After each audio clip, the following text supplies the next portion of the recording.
미국 소셜미디어 레딧의 주식 토론방 월스트리트 배치에서는 정기적으로 한탄의 대상이 돼 그 푸념이 마치 밈처럼 돼 버린 종목이 있습니다. 실적으로나 거시적인 분위기로 보나 시세가 올라야 하지만 절대 오르지 않는 주식이 있다는 겁니다. 주식시장은 한 번도 이 종목에 친절을 베푼 적이 없다고 탄식하면서 말입니다. 미국 메모리 칩 제조업체 마이크론 테크놀로지 이야기입니다. 마이크론은 주식시장에 오랫동안 참여해온 투자자라면 익숙하실 겁니다. 삼성전자 그리고 SK하이닉스와 함께 오랫동안 메모리 칩 시장에서 3강 구도를 형성하며 경쟁해왔기 때문입니다. 비록 마이크론의 메모리 칩 시장 점유율은 삼성전자나 SK하이닉스에는 밀려 입지가 좁은 것처럼 보여도 그 자체로 규모가 상당하고 결산은 항상 먼저 발표되기 때문에 일종의 메모리 업계의 실적 풍향계처럼 여겨지는 중요한 회사입니다. 이런 마이크론을 둘러싸고 올라야 하지만 절대 오르지 않는 주식이라는 말이 밈처럼 붙어다니는 것은 업황의 주기가 거친 것으로 악명 높은 메모리 산업의 특성과 관련이 있습니다. 메모리 칩 업황은 진폭이 크고 호불항의 주기가 짧은 것으로 유명하죠. 소비자에게 DDR로 유명한 D램 제품은 제조 규격이나 작동 전압 자체가 표준화돼 있어 서로 다른 제조사의 메모리 칩끼리 호환이 가능하고 그러다 보니 고객사의 선택폭이 비교적 넓습니다. 고객사 입장에서는 일견 유리해 보이는 표준화는 되레 제품 가격 변동성을 키우는 이유가 돼 제조사의 실적 불안정성을 야기합니다. 표준화로 인해 제품 차별화가 어려워지니 가격 경쟁은 심해졌습니다. 이런 특성 때문에 고객사가 구매한 메모리 칩이 재고로 쌓일 조짐을 보이면 칩 가격은 급락하고 이는 바로 마이크론과 같은 칩 제조회사의 주가 하락으로 이어집니다. 칩 가격 하락이 실적에 반영되는 것은 나중의 일입니다. 재고 순환 주기가 빨리 찾아오는 업종일수록 관련 소식에 대한 주가의 민감도는 높은 편입니다. 메모리 가격 급변동에 의한 업황의 진폭은 제조사의 설비 투자에 의해 증폭되는 측면이 있습니다. 제조사들은 대량 수요가 발생하거나 가격이 상승한다고 판단되면 설비 투자를 대폭 늘리는데 이것이 시차를 두고 재고 누적을 부추기기 때문입니다. 메모리 업체들은 현재 업황이 호황이든 불황이든 자신들의 설비 투자 확대가 나중에 재고 증가에 일조할 것임을 알고 있음에도 어쩔 수 없이 제조시설 확장을 추진할 수밖에 없습니다. 나중에 점유율을 잃지 않기 위해서입니다. 종합하면 메모리 업계의 시황은 가격 상승, 설비 투자 진행, 생산 능력 확대, 공급 물량 증가, 고객사의 재고 축적, 가격 하락, 제조사의 생산 축소, 고객사의 재고 소진, 다시 가격 상승으로 진행됩니다. 하지만 앞서서도 말씀드렸듯이 이 전개 속도가 너무 빨라 평소에 메모리 시황을 유심히 지켜보지 않는 투자자라면 공급 물량 증가 단계나 재고 축적 단계에서 마침내 경영 상황이 업턴했다라고 생각하기 쉽습니다. 사이클상 거의 후반부에 해당하죠. 마이크론에 대해 올라야 하지만 절대 오르지 않는 주식이라는 말이 붙는 이유입니다. 모든 산업의 공급망의 교란을 일으켰던 코로나19 사태를 제외한 가장 최근의 예를 들어볼까요? 2018년 메모리 시장의 호황기가 그 예가 될 수 있습니다. 당시 메모리 산업의 매출액은 D램과 낸드 모두 역대 최다액을 경신했습니다. 클라우드 마이그레이션 현상에 따른 데이터 센터 증설, 스마트폰과 PC 수요 증가로 인해 메모리 가격이 껑충 뛴 까닭입니다. 덕분에 마이크론의 당해 이익은 주당 11.51달러로 사상 최다액을 기록했습니다. 하지만 마이크론 주가는 당해 하락했습니다.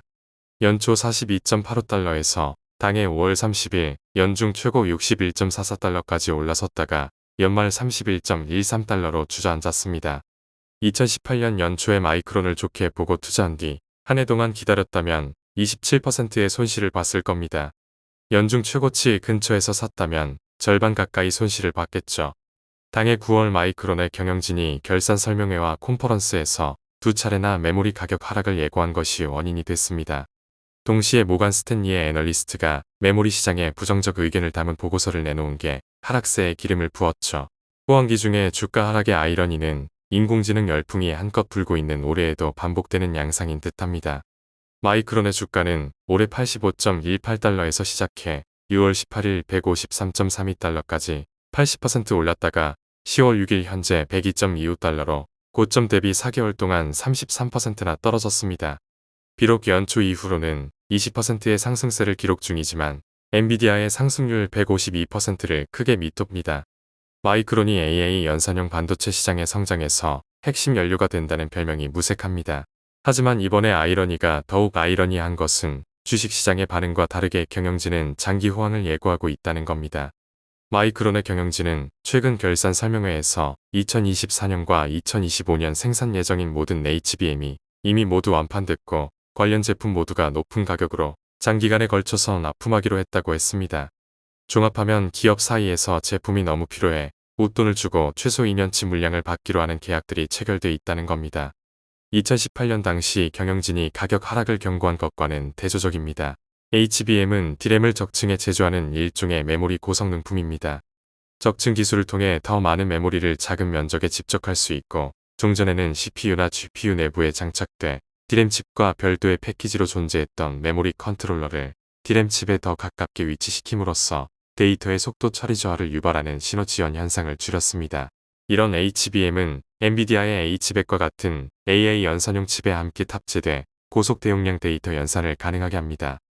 한마디로 AI 연산용 칩과 함께 공급과 수요의 궤를 같이 하는 제품이라고 할 수 있겠습니다.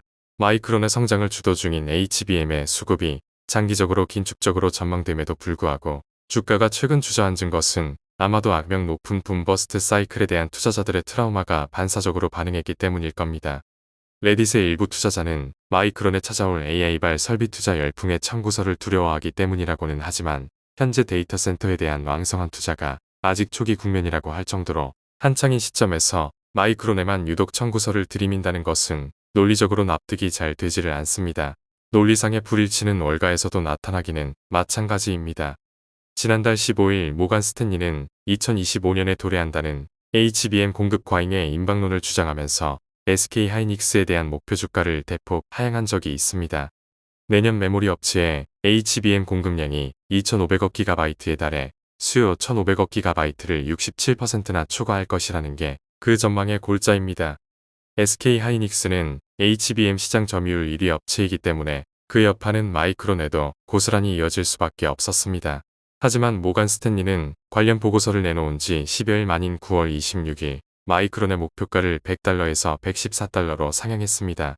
물론 이는 9월 25일 공개된 마이크론의 결산 서프라이즈를 서둘러 반영한 결과이기도 또 각 기업의 담당 애널리스트가 다르기 때문이기도 한 결과이지만 소위 같은 하우스의 동일한 섹터 담당 애널리스트들이 이렇게 상반된 견해를 내놓는 것은 흔하지 않은 광경입니다. 마이크론의 담당 애널리스트 조셉 무어는 공급 과잉론에 대해 복잡한 문제라며 에둘러 언급을 삼갔습니다. 공급에 대한 전망은 피한 채 수요에 대해 여전히 강세라면서 말이죠. 마이크론의 주가가 하락한 게 HBM 때문이 아니라 오히려 범용 D램 제품 때문이라면 납득이 됩니다. 아직 마이크론의 매출액에서 HBM의 비중은 한 자릿수 퍼센티지에 그칠 정도로 규모가 크지 않기 때문입니다. 다시 말해 당장의 실적은 범용 메모리가 좌지우지하는 셈인데 현재 D램 가격이 하락 중이어서 당장의 실적에는 불리한 상황이 전개되고 있습니다. 현재 마이크론의 매출액에서 D램과 낸드의 비중은 각각 69%와 30%입니다. 트렌드포스에 따르면 이달 4일 기준 DDR의 최신 세대에 해당하는 DDR5나 DDR4의 평균 가격은 전월 대비 하락했습니다. 작년 10월부터 올해 4월까지 상승했다가 5에서 7월까지 안정세를 보인 뒤 8월부터 하락세로 전환했습니다. 작년 3분기부터 고객사들이 적극적으로 재고를 확대한 가운데 소비자들이 AI 기능이 탑재된 PC와 스마트폰의 출시를 기다리며 구매를 미뤘기 때문으로 풀이됩니다. PC 제조사의 경우 범용 D램 재고가 10에서 14주 수준으로 증가했다고 합니다. 그러나 이 역시 논리적으로 납득이 안 되는 구석이 있습니다. 마이크론의 종전의 주가 상승폭 상당량은 AI 기술 보급이 가져올 HBM 사업의 성장 기대감에서 비롯됐기 때문입니다. 레딧에서도 걱정이라고 든 이유가 AI 설비 투자 열풍의 청구서였었죠. 최근 주가가 떨어진 것은 종래까지 주가가 많이 올랐다는 것, 과거에 거친 사이클에 대한 두려움에 반사적인 반응이 결합된 것 외에는 딱히 설명할 방법이 없습니다. 앞으로의 범용 D램의 수급 전망이 다시 긴축적으로 변할 가능성이 거론된다는 점도 그 이유입니다. 전문가들에 따르면 현재 범용 메모리 시세는 재차 오를 가능성이 있습니다. 업계의 생산 여력이 마진이 높은 HBM으로 할당되고 있기 때문입니다. HBM의 최신품이자 5세대에 해당하는 HBM3의 다이 크기는 동일 용량의 DDR5에 비해 약 2배, 웨이퍼 소비량은 DDR5의 3배에 달합니다. 이런 까닭에 HBM의 생산 주기는 DDR5보다 1.5에서 2개월 더 걸린다고 합니다. 마이크론이 생산 설비를 늘린다고 해도 메모리 제조의 기본이 되는 웨이퍼 물량은 공급사 측에서 받기 때문에 이 역시 마음대로 할 수 있는 사안이 아닙니다. 마이크론에는 이익을 대폭 끌어올릴 수 있는 절호의 상황이 됐습니다. 마진이 높은 HBM은 초과 수요가 계속돼 관련 매출이 보장되는 한편으로 중전까지 마진이 낮았던 범용 메모리는 단가 인상의 기회를 가질 수 있기 때문입니다. 더구나 마이크론은 2025년까지 현재 10% 정도인 HBM의 시장 점유율을 현재 디램과 비슷한 수준인 20에서 25%로 끌어올릴 수 있다고 자신합니다. 이는 서서히 시간을 두고 검증해 볼 일이지만 현재까지의 사업 실적이나 애널리스트 컨센서스를 볼 때 과언은 아닌 듯합니다. 그렇다면 마이크론의 호황기 퇴조가 임박했다고 선언하기에는 아직 이른 듯 보입니다. 서스키아나에 따르면 일반적인 메모리 시장의 호황기는 4에서 8개 분기, 1에서 2년에 그치는 데 반해 현재의 호황기는 HBM 덕에 12개 분기, 3년 동안 지속될 수 있다고 합니다. 메모리의 고성능화와 저전력화에 대한 요구가 AI 연산의 고도화에 따라 커지는 가운데 이에 부응하는 새로운 세대의 제품이 계속 출현하면서 사이클을 연장하고 있기 때문입니다. 마이크론을 둘러싼 올라야 하지만 절대 오르지 않는 오명은 이번만큼은 다를 수 있을지도 모르겠습니다.